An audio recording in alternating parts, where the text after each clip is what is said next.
The world around you is going to constantly run you if you don't run yourself. So I'd rather take command and design my life than live by duty. Many people hold themselves back because they don't delegate. They think they have to do it all.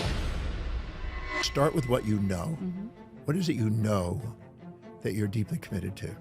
And what's the highest priority actions you could do to unveil that and to bring that into reality? What advice do you have to those people who are currently feeling stuck in their circumstances? Stop looking for fantasies and go after something that's truly meaningful, the mean between them and the objectives that are obtainable that you strategize to achieve. How does uncovering that, in your opinion, change someone's perception of their life and really open up a different meaning to life? Everybody has a set of priorities, a set of values, things that are most to least important in life that they make their decisions by. We spontaneously do. What is one of the most common misconceptions you see people have with regards to building wealth? All of those were lifestyles that don't appreciate in value. They all go down in value. And as long as you have a higher value on buying things that go down in value instead of things that go up in value, you're not an investor. And you'll be a slave to money, not its master. What is one of the most fascinating discoveries that you've made about how humans act and behave? Is there something that stands out in terms of human behaviour? Oh, there's lots of those.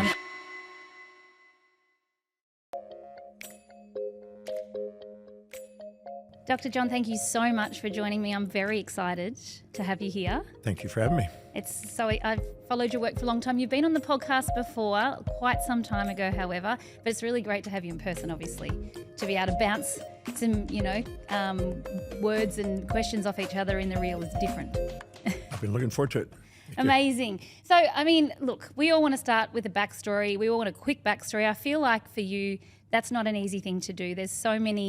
I've watched so many iterations of your work and loved everything. But for those listeners that perhaps haven't come across you or your work, can we have the quick backstory? The quick one? Yeah, well,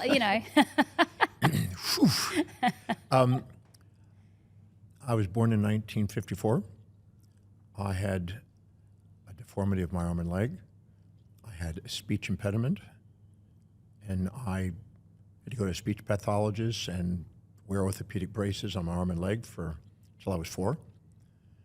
And I then started pre-elementary school, and found out that I was a little off and wasn't able to do certain things. When I went to first grade, my teacher told me that I would, in front of my parents, that it looks like your son's not going to be able to read or write or communicate or probably go very far or amount to much in life. I had to wear a dunce cap. They had dunce caps back then, 1960. Wow. And I made it through elementary school with the help of the smartest kids by asking them questions, which I'm kind of known for now by my questions. I did that until I was 12. My parents moved from Houston, Texas to Richmond, Texas at 12. At that time, I moved to a small, low economic area, and I didn't have a bunch of smart kids to ask questions to. I ended up failing and dropping out of school. So I became a street kid at 13. Picked up surfing.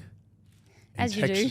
And Texas wasn't the surf capital. I was going to say, there's some coast there, but is there waves? There's waves. There is, okay. Yeah, there's waves, but you really need hurricanes to get good waves. And I left at 14 to California and down to Mexico to surf. At 15, I moved over to Hawaii. I lived under the Kamehameha Highway Sunset Bridge. I then lived in a park and a park bench. I lived in a bathroom, lived in an abandoned car, kept social climbing until I got to a tent. Wow. I was a long-haired hippie surfer, 60s, early 70s surf guy. Right. I was riding bigger and bigger waves. I got to ride big waves with some really great surfers and even got into some surf magazines and movies. And thought that was going to be my destiny, and then nearly died at 17 and was led to a little health food store and a little yoga class as a recovery process. And there I met a gentleman named Paul C. Bragg, who in 1 hour and one night with one message inspired me to believe that I could overcome my learning problems and someday become intelligent. And that night, my life changed. And that was 52 years ago, just coming up in a couple weeks. And now, 52 years later, I learned how to read. I learned how to speak.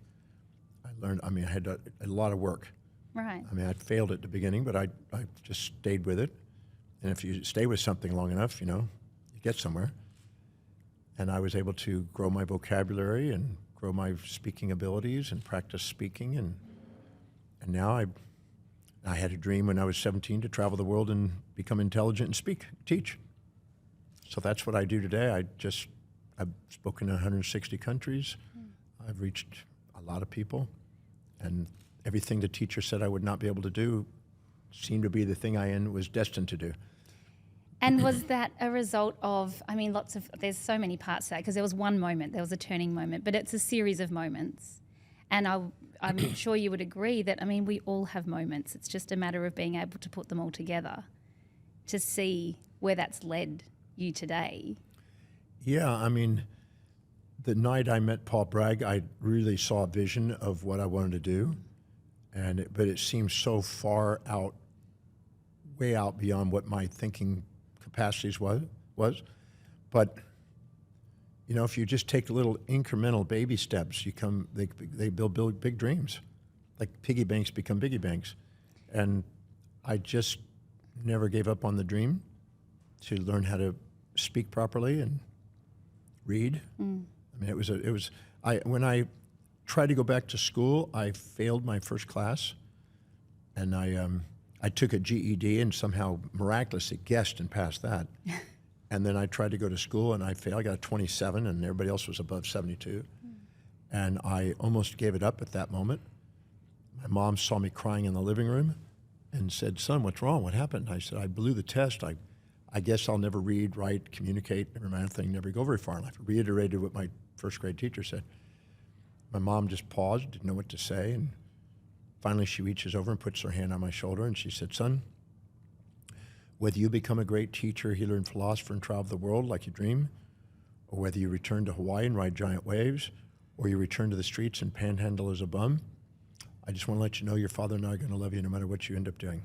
And I needed that at that moment. Right. And my hand went into a fist when she said that. And I saw the vision that I saw the night I met Paul Bragg. And I said to myself, I'm just going to master this thing called reading, studying, and learning. I'm going to master this thing called teaching, healing, and philosophy. And I'm going to do whatever it takes, travel whatever distance, pay whatever price to give my service of love across the planet. I'm not going to let any human being stop me, not even myself.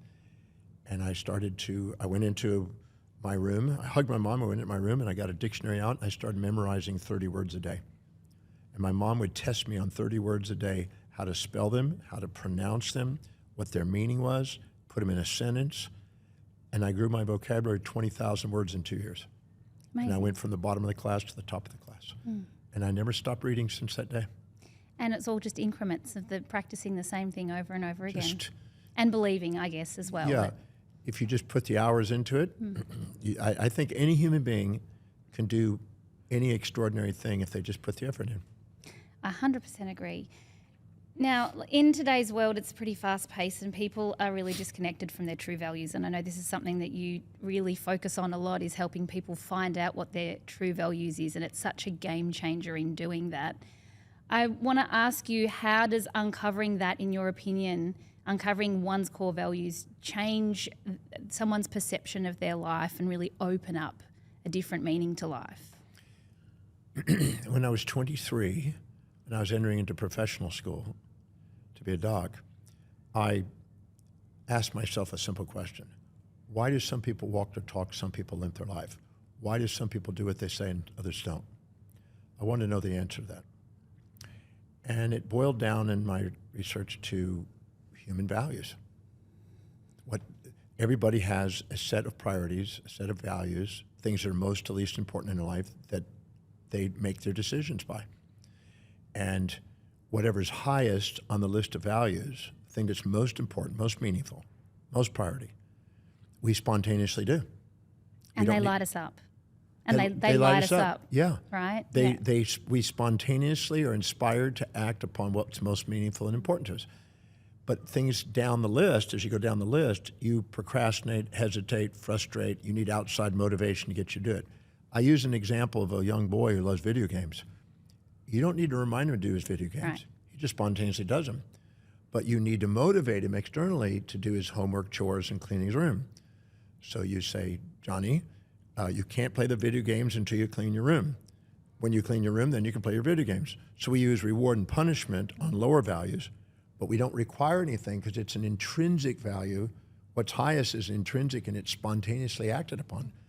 So that's where we excel. That's where we are most proficient at achievement. That's where our space and time horizons grow, and we give ourselves permission to keep expanding. That's where we end up having confidence in ourselves and certainty, and we wake up our natural born leader. That's where we end up having our greatest self-worth. So if we can find out what that is and target that and find a way of making that meaningful in a way that serves other people, where we're remunerated for doing what we love, we just have a game changer. Because now you get to get up in the morning and do what you love. When you can't wait to do what you love, people can't wait to get that service. And I just happened to find that at 17. And I love helping people discover that and structure and help them get focused on that is, because their lives change. It's so true. I was talking to a colleague today just before we came here, and I was saying when I first discovered a lot of your work and around values, and I did the quiz that was on your website, and I was really conflicted because one of my highest values is work, and the work I love my job, and I love working, and I love helping people. And I was very conflicted because in my mind I'm like, no, shouldn't it be family? It should be my children and my husband. It's not that I don't actually value them, but it was getting comfortable or being realistic about where the values were. To the truth of what's really up to. I got asked this week, and I was teaching my signature program, the Breakthrough Experience, here in Melbourne. And somebody asked me, well, what about family? Where does it fit? And I said, everybody has a unique set of values. It's fingerprint specific. Some people have an extremely high value on family. It's their life. Rose Kennedy from the Kennedy family, her mission statement was, I dedicate my life to raising a family of world leaders. So she wanted to create politicians as children, and that was her dream. Some people, family is way down low on the list, and they don't focus on that. And some people have it middle in the list. And being honest with yourself about where it is very important, because if you compare yourself to somebody else that has a different set of values and then think, well, I should be doing this, I ought to be doing this, I need to be doing this, I'm supposed to do this, you'll beat yourself up because you're trying to live in other people's values. It's true. So I'm not, my highest value isn't my children. Now, do I love them? Absolutely. Right. But what does my life demonstrate? My life demonstrates that I'm teaching and I'm traveling and I'm researching every day. Now, I love my kids. I talk to both of them today, but I don't see them every day. Right. I mean, even when I was traveling when they were young, I didn't see them every day. So obviously, I had a higher value on that. And people that have a high value on family would say something like, well, you should do this. And I would just tell them, I should according to who? I ought to according to who? I said, that's your values, and you're projecting them onto mine and thinking I should be living in your values. But if I envy you and imitate you, I lose me. Right. And so I said, everybody's different. There's some people that have a very high value on business, and they're great business people.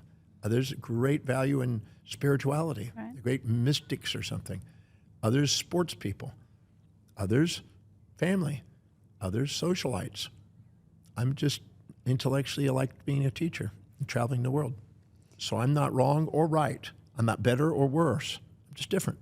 But would you argue that it makes you a better father for knowing that and being able to live your truth? Well, I believe that by living authentically that way, my children now have their missions authentically according to their values. And I do believe that had an impact.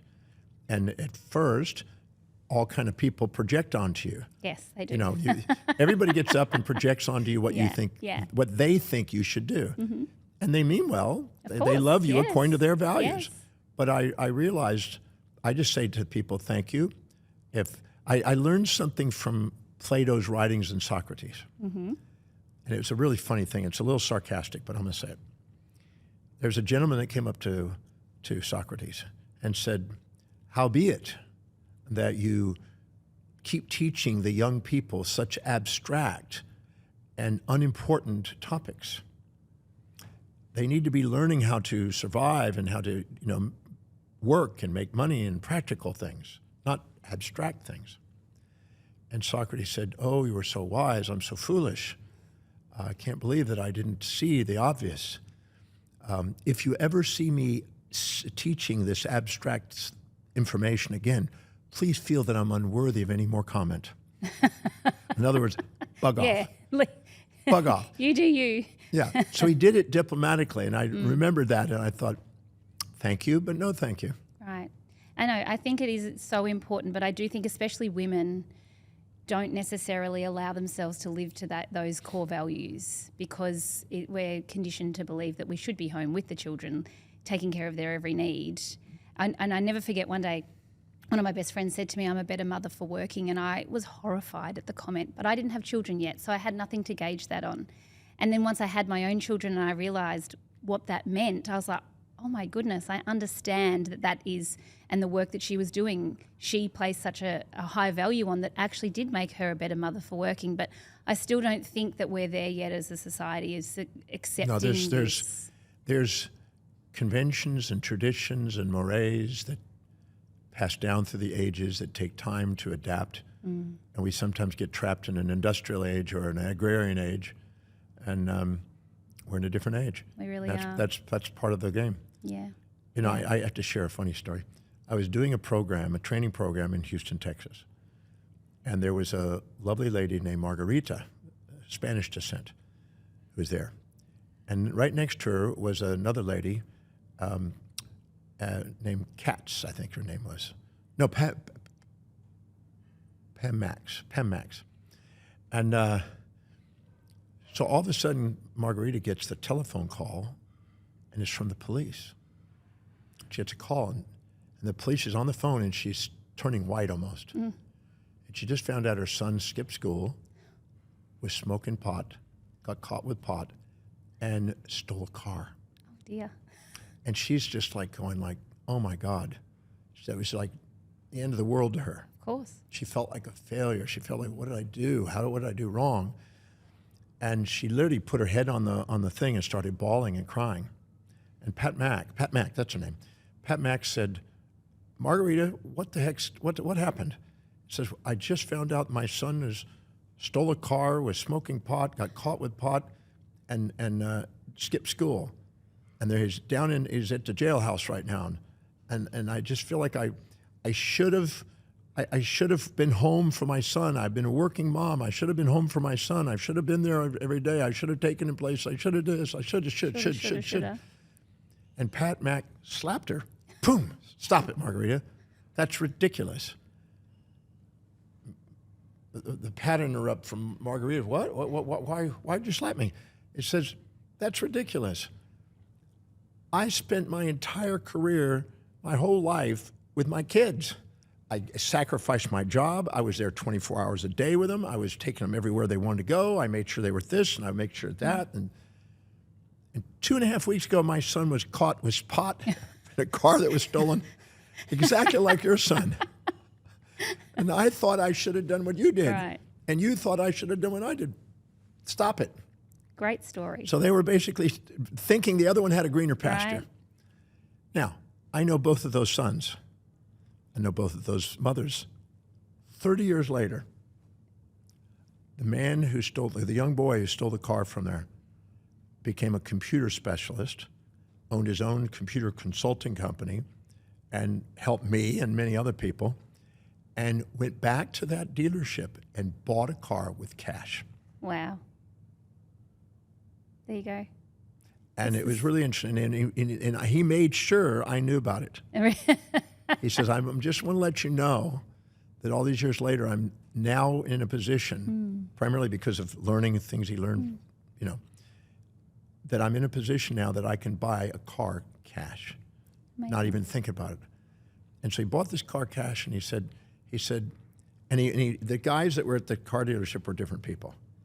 But it was just a metaphor. Right. To say, I'm going to give back now their profits. they got the car back then. Now they get the profits back now. And these are just stages in people's lives. And we've all had a few fun things along the journey that we learn our lessons by. This is very true. I've been having this conversation for some various circumstances at home, but teaching my children that people do things and make mistakes. We all make mistakes. Or learning. It's exactly what they need to get their lessons. This is my point, though. They're very bad mistakes that we're talking about. I said, doesn't matter. Everyone does silly things. We all do dumb things. It's what we do with that beyond it that then, we either learn or we keep repeating the same pattern until we learn. And some of us never learn. But it is important, I think, And also, the other thing that I wonder as well is that we think as parents that we aren't having these two mothers didn't think they were having an impact, but somewhere they were. There's a home base that you create, I think, as well. Yeah. And it's a monkey see, monkey do scenario. Well, the thing is they have completely different ways of looking at life and managing kids. I jokingly say when somebody says, well, how do you become a successful parent or whatever? And I jokingly say, did they live? Right. Did they live? Right. Then you did it. Yeah, They're still alive. 100%, Jokingly. 100% success rate to this day. Yeah, because there were times you probably wanted to choke them, and other times you wanted to hug them, and hugs and slugs are part of the journey. And they probably wanted to hug and slug you a few times. Well, welcome to the game. Yeah, well, it's so true. But we don't talk about this either, right? Imagine this. Imagine a baby comes out, right? You just have a birth, and the baby gets up in your arms, and it speaks. It has perfect language. And it turns to you and it says, what are your credentials?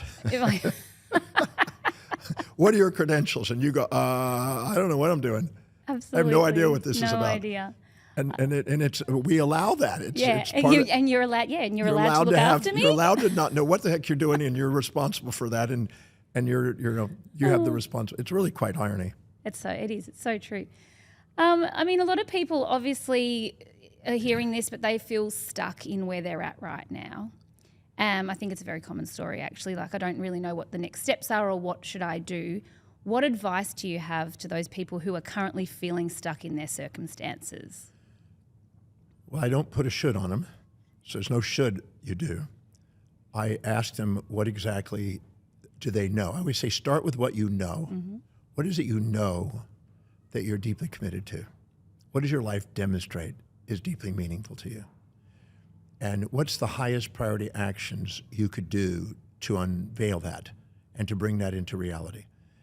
And many people hold themselves back because they don't delegate.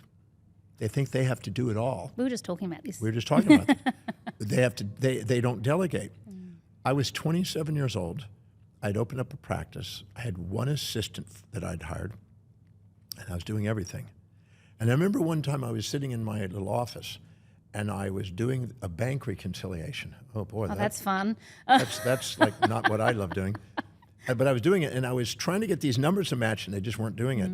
And my assistant said, we've got a person that would like to come in. I said, right now, I've got to finish this thing. And I'm thinking, did I just say that? I just said no to a patient, which is my lifeblood, to do a bank reconciliation, which I don't love doing. And I'm thinking, what the heck am I doing now? That's insane. So I decided I need some help. So I went to Walden's bookstore, which doesn't even exist now. It was a chain. And I found this book by Alec McKinsey called The Time Trap. It's on how to manage your time or manage your actions in time. And I devoured that book. And when I got through that, I realized all of the different reasons why people are afraid to delegate, they were mine. What are reasons people are afraid to delegate? Like control, things like that? They say things like, well, by the time I delegate, I could have done it. Oh, yeah, okay. Or the way they do it is not going to be as good as me. All kind of reasons why they trap themselves. Or they can't afford it. They can't afford it when, in fact, true delegation makes you money. So anyway, I decided that I was going to get this thing mastered. I was going to learn to delegate, because if not, I was trapped. And I did. And I wrote down every single thing that I did in a day. And I took and did an honest inventory of how I was spending moment by moment through a day on an average day over a 3-month period. And man, when I went through there, I said, I'm majoring in minors and minoring in majors. No wonder I'm overwhelmed and I'm distracted and devaluing myself doing low priority stuff. Then I wrote next to that, what does it produce per hour? Because production per hour means that I'm doing something that means something to somebody else that they're willing to pay for. It's a value to somebody. And I wrote down, well, how much does it produce per hour? And I found out there was a whole lot of zeros. I was devaluing myself for my time and diluting myself. And I realized there was only 3 things that really produced. And if I was doing that, I'd be really inspired, but I wasn't. I was doing all this other stuff. And then after I got that and reprioritized, I went to the next one. I went, how much meaning does each of these things have? Meaning means I can't wait to do it is a 10, and if I hate doing it, it's a 1. And then I reprioritized that. And then I looked at what was priority and meaningful, what produced and was meaningful. And I found out that there were some overlaps. I said, that's where I need to be. I need to be up there at the top with these top 3 things, which is sharing a message, doing my clinical, and working with clients and training people. So because if I do that, I'm going to produce the most, I'm going to have the most meaning out of it. Then I went, how much does it cost to delegate that to somebody? And I went in there and every cost I could think of, from the paperclip to the training cost, to their space usage, to the parking, to training, everything. And the next I went, how much time do they actually spend doing this in a day? And the last one is, what's the final prioritization? And I prioritized the entire list for those 5 variables. And then I layered it into delegations. And I started hiring the next one and the next one and the next one. And I went from a little office of 900 square feet with myself and 1 staff member, 1 assistant, who I was afraid to delegate to 5 doctors and 12 staff members in 18 months. And my income was tenfold, more profitable, more inspired. I couldn't wait to go to work because now I'm doing the 3 things I really want to do. I feel like a doc. I've got people taking care of it that are more adept at it than I am, and I never turned back. That was 27. I'm 70, so you can tell that's been all these years, 42 years or so, 3 years. And once we learn to delegate lower priority things and stick to the high priority things, our self-worth goes up and our net worth goes up because we're able to contribute and serve more people more confidently, philanthropically, than we could if we were not. I have heard you tell this story before. It was in the middle of wasn't in the middle. It was towards the end, actually, of a period of time where I was doing a lot of low vibe tasks because we had a situation in our practice where I had a staff member that caused a lot of destruction is the right word. And so, of course, what do? I'm like, I'll do these things now. I actually can't trust anybody else to do it. I need to do it. And I actually was in that for quite a few years. And I actually heard, I think it was one of your, I've got lots of your recordings, but one of the recordings you told this story and you talked about the low vibe task as opposed to a high vibe task. And I'm sitting there, I'm like, one day, I'm like, I am doing every single low vibe task that I said I would never do. I'm currently doing that. And you change things within a very short period of time when you realise that A, I don't like doing it, B, I'm terrible at it. Well, the moment you give yourself permission to do what truly meaningful, truly inspiring, what you spontaneously do, your level of excellence skyrockets. Yeah, it was your profound. Self-worth goes up, your net worth goes up, your business flourishes, because every symptom in business is a feedback mechanism to guide you to authenticity. And when you're really authentic, you get flourishing. If not, you perish. And the perishing is not a mistake, not a weakness. It's just a feedback to let you know you're not on track with who you are. Yeah, I'm not on the right path. I'm not on the path. And I always say it feels like a slipstream when you're on it, and when you get off it, it just definitely does not. You get the rapids. Yes. Well, you know, many schools of thought have had different names for it. You know, the dharmic path versus the karmic path. I mean, there's all kind of names for these things. But all I know is that I'm useless except in about 3 or 4 things: teach, research, write, travel. Anything else, I delegate. You know, I basically even say to my girlfriend, I said, listen, if I was to have George Clooney make love with you on my behalf, would you still love me? And she said, I'd love you even more. So I delegate as much as possible. I'm joking about that one, but I try to delegate everything I can. It's very powerful though, but it's probably, I mean, it's one of those things, it's like the first time you say no to something that's really hard, and then all of a sudden you can start saying no to more things because it becomes easier. Well, if you can't say no to low priority things and say yes to high priority things, you're going to be trapped. 100%. So let's talk about I want to have a glimpse into what 38 years of journaling actually looks like, because it's something that I've just come to learn that you have done and you're talking about at the moment. Even longer. That's a long, 52 how long? years. I've got 38 years in my notes, Well, wherever that came 38 from. years is how long I've been teaching the Demartini method. Okay. But 52 years of journaling. Yeah. Every day, you are already in it. Before I got here, I already wrote in here, had the opportunity to be interviewed by yourself. Amazing. And to do your show. So I document that. Sometimes I'll even get pictures put in and I'll do it. And I keep a record. It's 9,000 pages, that record. And I keep a record every single day of all the things I had the opportunity to do. People I get to go, places I get to go, people I get to meet, interviews, book deals, whatever it may be. Extraordinary things I've got to experience or learn. Anything that is something that brings a tear of gratitude, I put it in that book. And what has that helped you achieve? Like, why is it that the person that's listening, because also I sit here and go, oh, wow, I've missed out on quite a few years. I probably better get started. But what has that allowed you to have or achieve? Or is it the reflection, the gratitude, or all of those things?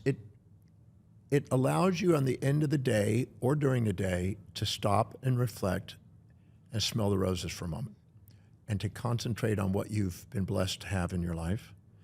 My mom taught me, I was born on Thanksgiving Day. My mom taught me that if the more you count your blessings, the more blessings you get to count. And I think there's some truth in that. Now, what's interesting is I also use that in other ways. So as I'm documenting what I do, I also had goals that I've had for many years. Like I had a goal to write for magazines around the world. And so every time I get to write for a magazine around the world, I keep what the magazine is, what the article is, and I keep records of it. And it's 1,557 magazines around the world today I've gotten to do. So I get to see the actual congruency of whether or not I'm doing what I say. Because Einstein said, exemplification is the greatest teacher. So if I want to be a teacher, I want to exemplify what I'm teaching. So these are metrics to measure if I'm doing what I say. And I want that to be a high concentration. So when I do podcasts, I keep records of them all. If I'm doing presentations, I keep records of them all. If I write books, I keep records. If I read books, I keep records. And people think, well, that's kind of neurotic. And I go, okay. But what I do is it's a metric. And then when they look at it, they're a little bit overwhelmed because they go, that's a lot of work. I said, no, it's 15 minutes a day. Right. But 15 minutes a day, like brushing your teeth, it's all it takes. 5 minutes a day brushing your teeth is like 15 minutes a day of doing this. But what it does is it gives you a document of all the things you're grateful for, all the things that you're committed to. It allows you to get feedback on whether or not you're really on track or off track about accomplishing what's meaningful. You also leave a legacy because it's like a posthumous biography and a pictorial biography of your life. Your children will be able to read what you were dedicated to and what you were up to. It inspires students when they read it. There's a lot of benefits that come out of it, but if anything, it just keeps a record of the things you're grateful for that you get to accomplish and get to experience. Places I've gotten to go, everything. Really? And do you read it? I read every day. And From the start? Yeah. No, I don't know. It's too big. I was going to say, where No, do you what start? I do is I go to the very beginning Yes. and I read 5, 10, 12, 20 pages. It depends on the time I have. Yeah. And I'll edit it, update it, stop. Right. Tomorrow I'll pick it up and I'll read it, refine and edit it. Amazing. And then just keep playing with it. And then I'll go all the way through it and I'll do it again. But some of it is just the gratitudes. I may read it for inspiration, but I may not edit it unless I forgot something. But I just go through it and I just keep refining it. I call it my master plan for life, my state of my mission. So it has my mission in it. It has my objectives. It has my standards of living, how I want to live. It has the 7 areas of life, how I want my life to look, everything. I live by design. I don't live by duty. And if you don't design it, other people will infiltrate your design. I tell people, if you don't if you don't think for yourself and prioritize your thinking and take command of your thinking, other people will tell you what to think. If you don't prioritize your business, you'll be told what to do. Right. If you don't empower yourself in finance, you'll be told what you're worth. And so the world around you is going to constantly run you if you don't run yourself. So I'd rather take command and design my life than live by duty.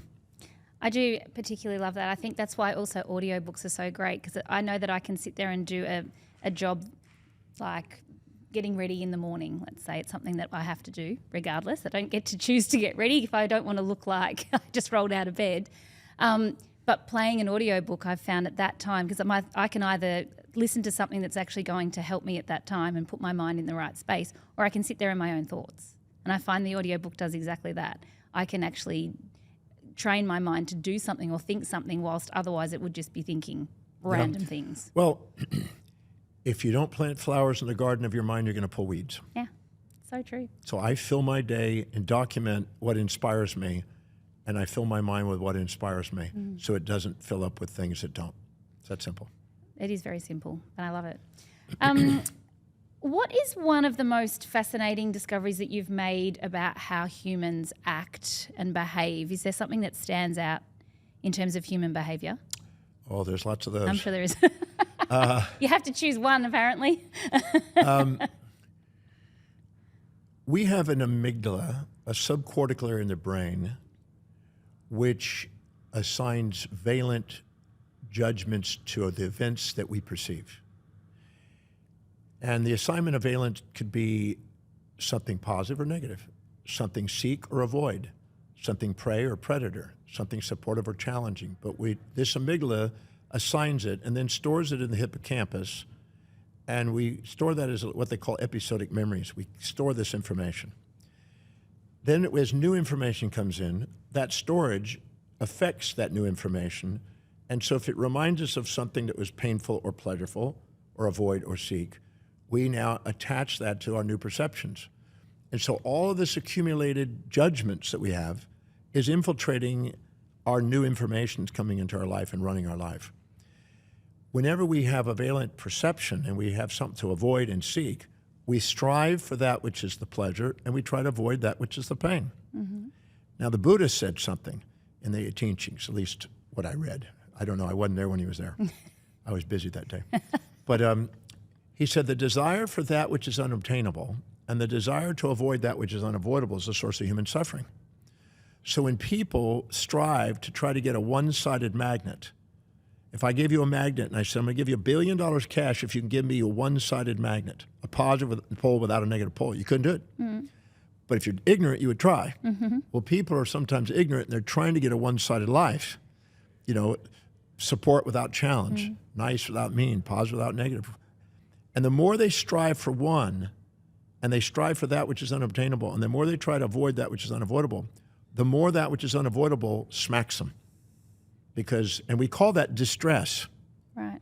But when we actually embrace the reality that life has both, imagine going into a relationship. You're going to start dating this guy. And you think, well, I want a guy that's nice, not mean, kind, not cruel, positive, not negative, peace, not war, support, not challenge, considerate, not considerate, generous, not stingy. You going to find him? No. He's going to be both. Right. You're going to get both sides. The stud and the dud. So the hugs and the slugs. You're not going to get a one-sided person. So if you have a fantasy and an expectation that's unmeetable, you're going to be angry in life. You're going to be ungrateful for life. And people do that. And therefore they have this stress when they get hit by the things they're trying to avoid, instead of embracing the two sides of life. Because the truth is, the person you're going to be with is going to give you both. And you need both because maximum growth and development occurs at the border of the two. You don't get one. It's like a yin and yang Taoist symbol. When you finally embrace that you get both and both serve you, and you set real objectives, which are neutral, not polarized, and you now have life match what you're striving for, you're grateful and you're fulfilled. So striving for that which is unobtainable and trying to avoid that's unavoidable is a source of human suffering, and striving for something that is deeply meaningful, that's a true objective, that has both sides, that you can embrace both sides on, which allows you to love and grow. So that's one of the great lessons that people are to learn. Stop looking for fantasies and go after something that's truly meaningful, the mean between them, and the objectives that are obtainable that you strategize to achieve. If you do, a lot less chaos and stress in your life. Well, a lot less of the victim type of... No victim. Right, there's no victim in that. But I think when you're on one or the other, there's a lot of that. As long as you're looking out. for that which is unobtainable, the other side, you're going to feel like you're a victim of history instead of a master of destiny. Yeah, amazing, amazing. Now, finally, you've created so many resources, courses, and you have the most amazing business insights. What is one of the most common misconceptions you see people have with regards to building wealth? Well, I share the story. I was in Johannesburg, 2012, I believe, and I was at the Success Summit. I was the opening speaker. Richard Branson was the final speaker, and there's a group of speakers in between. And so I walk out on the stage. There's 5,000 something people, and I ask people, how many of you would love to be financially independent? Every hand went up pretty quickly. Some had two hands. Some put their legs in the air. Okay? The more they put up, the more they had a fantasy. Right. And then I said, fantastic. And it was a roar. I said, now how many of you are financially independent with your passive income exceeds your active income, and you're working only because you love to, not because you have to? All the hands went down except 7. Really? Only 7. Now this What is was an this entrepreneur. Event? Sorry, yeah, I was going to say this is This an is an entrepreneur entrepreneur event. group. And so even entrepreneurs think they want to be wealthy in business and that kind of thing, but they don't have the values that will lead to it. So I said, isn't it interesting that 100% of you had your hand up, but only 7 of them have their hands up now? So that means that some people have a fantasy of being financially independent, and some people have the strategy to get it. Now, let's find out why you have not got your hand up. So I'm going to give you I'm going to give you $10 million in $100 denominations on a pallet. That's 10 million US dollars. It's more than that in rands. Right. And I said, it's yours. And now with a piece of paper and a pen, I want you in 60 seconds to write down what you're going to do with that. You got 60 seconds to write it. On your mark, get set, go. As fast as they can, the 10 things they're going to do with that money. They're all excited and writing it down and things. I said, stop, hand it to the person on your left. Now, calculate how much of that $10 million is still now in asset form and has not been consumed by some consumable that's depreciating in value. 20 to 80% of $10 million was gone in less than a minute. I bought that car, I bought those clothes, I bought this trip, and I went this, I got this house. All those were lifestyles that don't appreciate in value. They all go down in value. And as long as you have a higher value on buying things that go down in value instead of things that go up in value, you're not an investor. And you'll be a slave to money, not its master. I said, now, do I have your attention? They go, woo. Because they thought all the fantasizers out there aren't getting anywhere because the second they get money, they spend it. The hierarchy of their values is dictating their financial destiny, and they keep making decisions accordingly.